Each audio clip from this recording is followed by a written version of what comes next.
Welcome to my YouTube channel जिस पे मैं बनाती हूँ यूट्यूब वीडियोस और बहुत से helpful videos for other content creators to grow in their journey और to upskill their film making skills in a lot of skills useful for YouTube.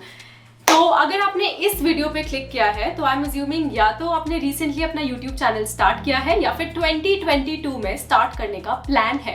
And क्योंकि मैं बहुत टाइम से यूट्यूब करती आ रही हूँ, यूट्यूब एनालिटिक्स स्टडी करती आ रही हूँ एंड वीडियोस बनाते आ रही हूँ in general and also being an official YouTube product expert, I had to bring this video out for you. क्योंकि रोजाना के बेसिस पे ही मैं बहुत से क्रिएटर्स को ये गलतियां करते हुए देखती हूँ एंड मैंने खुद अपनी जर्नी में इनमें से जो मैं आपको गलतियां बताने वाली हूँ बहुत सी गलतियां खुद की and I have suffered on my channel.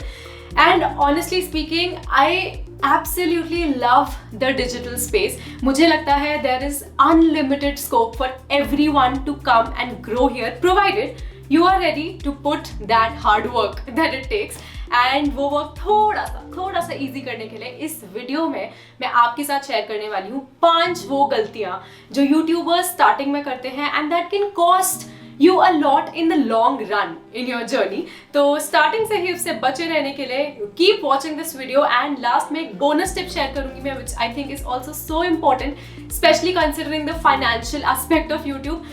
तो ऐसे यूजफुल वीडियोस के नोटिफिकेशंस आपके पास आते रहे उसके लिए do not forget to hit that bell icon and subscribe to this channel.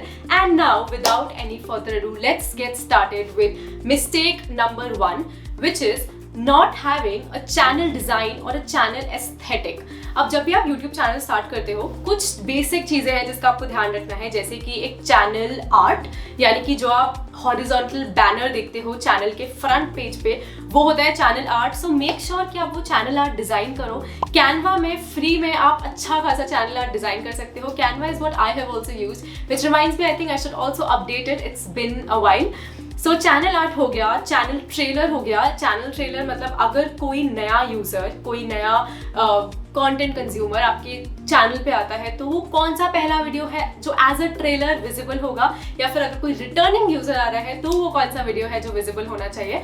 तो ये अच्छी प्रैक्टिस रहती है कि अगर आपकी कोई सीरीज़ ऑनगोइंग है, अगर आपकी सीरीज़ कोई नई है, जैसे जब मैंने अपनी कश्मीर सीरीज शुरू की थी तो मैंने कश्मीर का फर्स्ट वीडियो वहाँ डाल दिया था so that if anyone come they know कि अभी कश्मीर सीरीज चल रही है।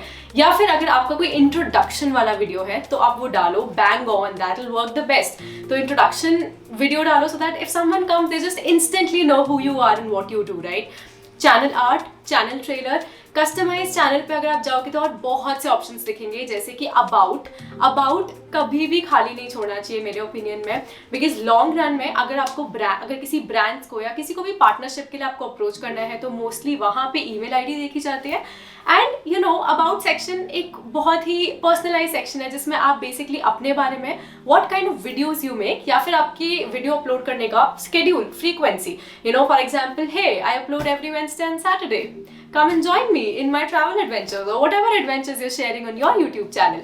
तो info, channel art, channel trailer and what else? Display picture, of course, needless to say, display picture होनी चाहिए to give your channel one image कि who is this person or who is this brand or what is this brand। So सबसे पहली चीज़ make sure कि आपका channel aesthetically आपके vibe के साथ मैच करे और उसमें ये सारी इंफॉर्मेशन अपडेटेड हो। चैनल आर्ट पे आपके और सोशल मीडिया के लिंक्स भी होने चाहिए। आप देखोगे चैनल आर्ट के बॉटम राइट कॉर्नर पे ट्विटर, फेसबुक, इंस्टाग्राम वो सबके लिंक्स आ सकते हैं। So make sure you add that as well. So ये एक सैनिटी चेक है जो आपको सबसे पहले अपने चैनल के लिए कर ही लेना चाहिए। Moving on to mistake number 2, not taking initial feedback seriously. Now, honestly speaking, I think this is an area where I have excelled in my journey.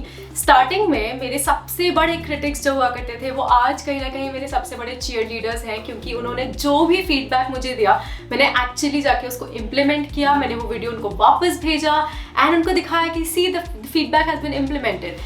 कई बार जब आप ही अपने चैनल का फेस हो और आप ही एडिटर हो तो कुछ गलतियां आप जाहिर सी बात है नहीं नोटिस कर पाओगे एंड वो नोटिस कर पाते हैं आपके फ्रेंड्स, आपके फैमिली, आपके इनिशियल सब्सक्राइबर्स। तो अपने इनिशियल सब्सक्राइबर्स का फीडबैक कभी इग्नोर मत करो। इनफैक्ट अगर आपके वीडियोस पे अभी कमेंट्स भी नहीं आ रहे हैं तो अपने close friends, relatives, family members को भेजो खुद से वो वीडियो। Ask them to give you blunt feedback, जितना ब्लंट हो सकता है। मेरे फ्रेंड्स स्टार्टिंग में मुझे बोलते थे that your music choice sucks, literally no filter there, and now I actually get compliments for my music choice that I put on my YouTube videos. So that is so amazing, right? वो learning curve तभी आ पाता है जब वो आप feedback, constructive feedback को seriously लो। तो please don't make this mistake. अपने bubble में हमें नहीं रहना है. We have to go out because ultimately we are making videos for audience, not for ourselves, like not entirely. So that is very important. Make sure you take that feedback and you take that seriously. Now the third mistake that I see so many people do, even after making a lot of videos, is not taking YouTube as a business, not considering it a business. अब जैसे अगर आप full time, especially अगर आप full time YouTube में आना चाहते हो, इसको as a career option देख रहे हो, तो किसी भी और business की तरह आपको YouTube को भी business के नज़रिए से देखना होगा। उसमें कुछ investments होंगे, expenses होंगे, assets होंगे, liabilities होंगे। अब मैं नहीं कह रही कि आपको technicalities में जाना है, लेकिन एक बार आप उसको ऐसे सोचने लग जाओ ना कि this is your business, तो डिसीजन मेकिंग ईजी हो जाती है। जैसे just as an example, recently मैंने इन्वेस्ट किया एक SSD में। Now that SSD costed me like 12,000 rupees, which is a lot to spend on a storage device, right?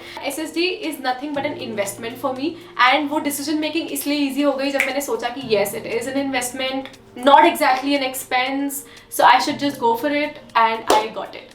So ये बस एक छोटा सा एग्जाम्पल था, बट इन जनरल आप अपने चैनल को मार्केटिंग का कैसे प्लान कर रहे हो? Are you planning for cross promotion, Instagram पे पुश करना है, कहाँ करना है, या फिर आपके आगे के ग्रोथ प्लान्स क्या है, स्ट्रैटेजीज क्या है? आप इनफैक्ट अपना पूरा, जैसे आप एक इन्वेस्टर को पिच करते हो आपका स्टार्टअप आइडिया, आप अपने लिए एक डेक बना सकते हो जिसमें you can actually right your 5-year goal or whatever goals you have, or different business lines or different sources of income that you want to have from YouTube. And ऐसे ही आप expenses track करो, अपने finances track करो, and trust me, when you have all that track with you, it just gets so much easier to analyze कि where is this YouTube journey going. क्योंकि मुझे लगता है कि ये अभी एक इतना unorganized है. There are no schools that really teach you how to be a YouTuber. It's all you, so you have to focus on your business that way. Now fourth is a very cliched thing. I think आपने अक्सर ऐसे videos में वो चीज़ देखी ही होगी, और वो है not being consistent.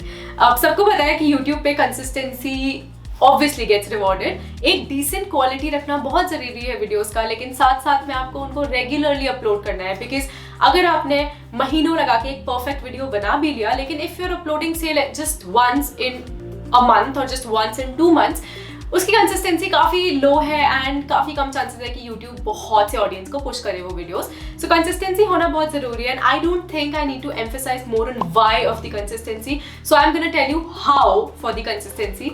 At least what I do is prepare a content calendar. उस कंटेंट कैलेंडर में अच्छे से डिफरेंट प्लेटफॉर्म्स, और डिफरेंट प्लेटफॉर्म्स के अंदर डिफरेंट टाइप्स के कंटेंट, जैसे यूट्यूब पे शॉर्ट्स है, कम्युनिटी पोस्ट है, लाइव जा सकते हो, वीडियोस अपलोड कर सकते हो, इतने सारे ऑप्शंस हैं. तो वो सारे ऑप्शंस मैं लिख देती हूँ, and I put out the days, and उसके अगेंस्ट मुझे कब कौन सा वीडियो रिलीज करना है, और उसको रिलीज करने के लिए मुझे उसको एडिट और शूट कब करना होगा वो भी डिसाइडेड होता है. तो 1 मंथ एडवांस में अगर आप नेक्स्ट मंथ का कंटेंट इस तरीके से सॉर्ट कर लो, एक एक्सेल शीट मेंटेन कर लो, I am telling you your journey is going to get so much smoother, and you are going to attain consistency. This is a big mistake that I did in the beginning. I was aiming for perfection for a lot of videos, जिसकी वजह से मैं consistent नहीं हो पाई, and I have suffered. So maybe I am trying to save you from suffering. So that was mistake number 4. And our last mistake before our bonus tip, of course, is also a very important one and a very neglected one, I think. ये आपको शायद ही कोई advice देगा, लेकिन trust me, the mistake is not experimenting enough in the beginning of your journey. अब YouTube हम सबको पता है कैसे वर्क करता है. आप जितना नीश डाउन करो उतना आपकी ग्रोथ के लिए अच्छा है, नो डाउट अबाउट दैट. और अगर आपको अपनी नीश स्टार्टिंग में क्लियर है और अगर आप वही बनाते चल रहे हो, दैट्स द बेस्ट सिनेरियो. लेकिन अगर आपको अपनी नीश क्लियर नहीं है, या फिर आपको अपने डिफरेंट इंटरेस्ट एक्सप्लोर करने हैं, तो स्टार्टिंग का time is the best time to experiment as much as you can. जैसे अगर आप आगे जाके जब आपके 20,000 30,000 सब्सक्राइबर्स हो जाते हैं तो एक लेवल ऑफ एक्सपेक्टेशन आ जाती है एक काइंड ऑफ वीडियोस को लेकर। और अगर आप तब सडनली, जैसे फॉर एग्जांपल अगर मैं कल को मेकअप वीडियोस बनाने लग जाऊं या फिर सडनली फैशन वीडियोस बनाने लग जाऊं, ट्रैवल वीडियोस और फिल्म मेकिंग ट्यूटोरियल्स और लाइफस्टाइल वीडियोस मैं बनाती हूँ, तो मैं बहुत कंफर्टेबली ये 3 चीज़ बना सकती हूँ, क्योंकि मैंने अपनी बिगनिंग जर्नी में डिफरेंट वीडियोस बना के देखे, एक्सपेरिमेंट करके देखे एंड मुझे समझ आया कि ये 3 टाइप के वीडियोस मेरे लिए हैं और मुझे बनाने हैं। लेकिन सडनली अगर आप एक लेवल ऑफ सब्सक्राइबर्स होने के बाद अपना नीश बदल देते हो तो आपके चैनल हिट लेगा, आपके चैनल के लिए वो अच्छा नहीं रहेगा, क्योंकि लोग कुछ और एक्सपेक्ट करके आए थे और अब वो लोग आपका वीडियो शायद नहीं देखेंगे। सो that is another mistake that you should not do. Basically starting में जितना एक्सपेरिमेंट करना है कर लो, डिफरेंट नीश के वीडियोस बना लो, सो दैट आपको स्टार्टिंग में ही पता चल जाए कि कौन से टाइप के वीडियोस लॉन्ग रन में बनाने हैं। एंड स्टार्टिंग में जब कोई सब्सक्राइबर्स नहीं है, व्यूज नहीं है, कमेंट्स नहीं है, that's just the best time to do it. कोई डिसअपॉइंट नहीं होगा एंड आप डिफरेंट लोगों को अगेन फीडबैक लेके देख सकते हो कि what is working out best for you and your audience. Okay, तो जैसे मैंने वीडियो के स्टार्टिंग में बोला था, I am going to bring a bonus tip for you and ये टिप है ब्रांड कोलैबोरेशंस को लेके या फिर फाइनेंशियल एस्पेक्ट्स ऑफ यूट्यूब को लेके। तो अगर आप यूट्यूब एज अ करियर सोच रहे हो एंड लॉन्ग टर्म में you want to earn through YouTube, so obviously आपको उस डायरेक्शन में सोचना शुरू करना होगा। एंड बहुत से लोग ऐसा बोलते हैं, इनफैक्ट मैंने बहुत से लोगों को देखा था अपनी जर्नी में स्टार्टिंग में, कि एक लेवल पे आने के बाद brands start to reach out to you. But what I feel is that sometimes when you reach out to brands, you work amazingly well with amazing brands. You can do it even if you have relatively lower numbers. And अगर आप काम नहीं भी करते हो उससे, तो अगर आप रीच आउट करते हो लोगों को तो आप उनके नजरों में रहोगे। So the next time they are looking for a creator, maybe you will be on top of their mind. तो इसलिए मेरा सजेशन ये है कि आप उसकी तरफ सोचना शुरू करो धीरे धीरे, खुद से ब्रांड्स को आप अप्रोच कर सकते हो। And when you do, always remember please that do not under estimate your services.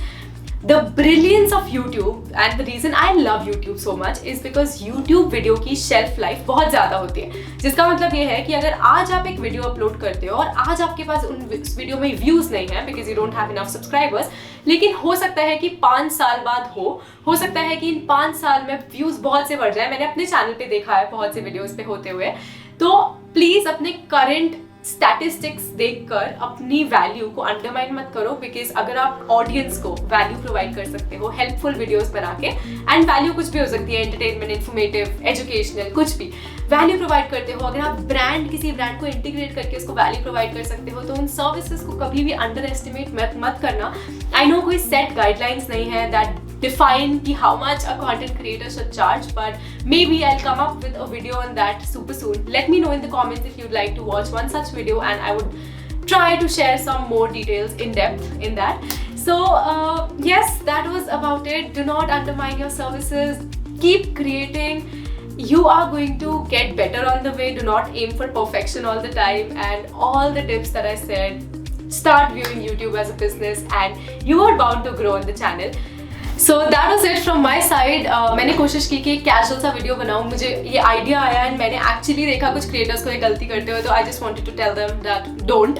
But all that being said, ये गलतियाँ मेरे एक्सपीरियंस से आई हैं, आपका एक्सपीरियंस डिफरेंट हो सकता है, तो जब भी आपको ऐसी एडवाइस लो, take it with a pinch of salt, add your own experience and your own understanding to it and then implement those things, period. So that is it. And अगर आपको इस वीडियो में थोड़ा सा भी कुछ भी हेल्पफुल लगा हो तो please give it a like, subscribe to my channel, it helps a lot with the algorithm. And मैं कोशिश करूंगी कि मैं ऐसे वीडियोस मंथ में एटलीस्ट एक लाती रहूं। अगर आपके पास कोई भी आइडियाज़ हैं और आइडियाज़ हैं तो कमेंट्स में बताना मुझे, या अगर मेरे लिए कोई फीडबैक है तो भी मुझे बताना। And I will see you soon in another video. Bye.